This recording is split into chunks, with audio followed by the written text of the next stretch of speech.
Bago sa saksi, nahanap na po ang isang taong gulang na batang tinangay umano ng street dwellers sa Quezon City. Ayon po yan sa ama ng bata. At bago po ito, inaresto ang suspect na dumipensang naawa umano siya sa bata, kaya niya kinuha. Saksi, si Oscar Oida. Sobrang bigat. Sobrang hirap na po ng namin, sir. Ang bigat na sa pakiramdam, sir. Di na namin alam kung nasan yung anak namin. Nakakain ba siya ng maayos? Kung saan-saan na hinanap ng street dweller na si Melvin ang anak niyang si Kiana Jane na 1 taon at 7 buwang gulang lang. Nakuhanan pa ng CCTV ang suspect habang karga ang bata nang lumabas sa convenience store noong December 10. Kwento ni Melvin, nakilala nila ang suspect sa kanilang racket sa lugar bilang tagabukas ng pinto para sa mga customer. Maghahanda na kami ng dapat kakainin namin.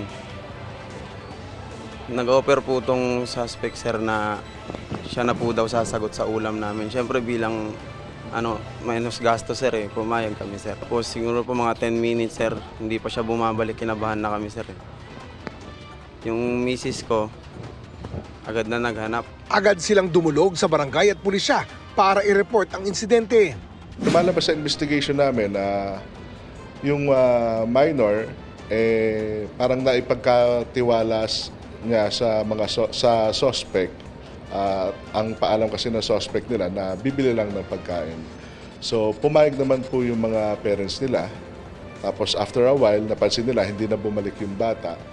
Kalaunan, natagpuan din naman ang suspect pero di na nito kasama ang bata. Na-aresto po namin yung suspect. Umamin naman po siya na ginamit niya nga pong sa panlilimos yung bata at kung saan-saan nga po sila nakarating. Tapos iniwan niya raw po yung bata doon sa kaibigan niya sa may Muñoz. Isinama ng mga pulis sa Muñoz ang suspect para maituro ang sinasabing pinag-iwan ng kaibigan. Pero bigo silang matunton ang bata. Hindi niya raw alam ang pangalan pero kaibigan niya daw. Nang tanungin namin ang suspect kung bakit tinangay ang bata. Naawa kasi ako sa kanya na eh. Naawa ko. Laging napapalo. Sorry, tuloy-tuloy mo lang yung kwento mo. Ano ulit? Lagi siyang papapalo sa nanay. Hingi ko sa kaibigan ko.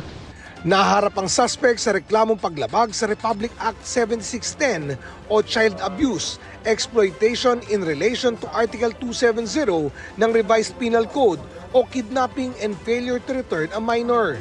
Tuloy-tuloy pa rin po ang paghahanap natin sa nawawalang bata. Nag-coordinate na po tayo sa mga nearest police stations, ganun din po sa mga barangays. Patuloy namang nagdarasal at umaasa si Melvin na makakapiling pa rin muli ang pinakamamahal na anak. Baka po makita nyo yung anak ko. Pagbigay alam nyo naman po kagad sa amin.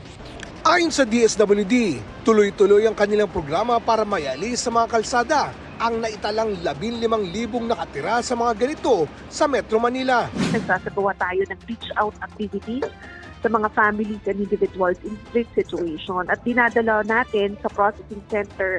Meron tayong livelihood intervention. May tinutulungan natin sila para makapag-umpisa o makapagpatuloy ng kanilang kabuhayan doon sa kanilang mga probinsya. 10,000 na ang naipasok nila sa programa at patuloy na hinihikayat ang iba pa. Meron talaga mga individuals na ayaw sumama. Kumbaga, di ba, parang they find comfort na living in the street. Dapat walang naninirahan sa mga lansangan. So, babalik at babalikan yan ng aming pong departamento. Para sa GMA Integrated News, Oscar Oida ang inyong saksi! Mga kapuso, maging una sa saksi. Mag-subscribe sa GMA Integrated News sa YouTube para sa iba't ibang balita.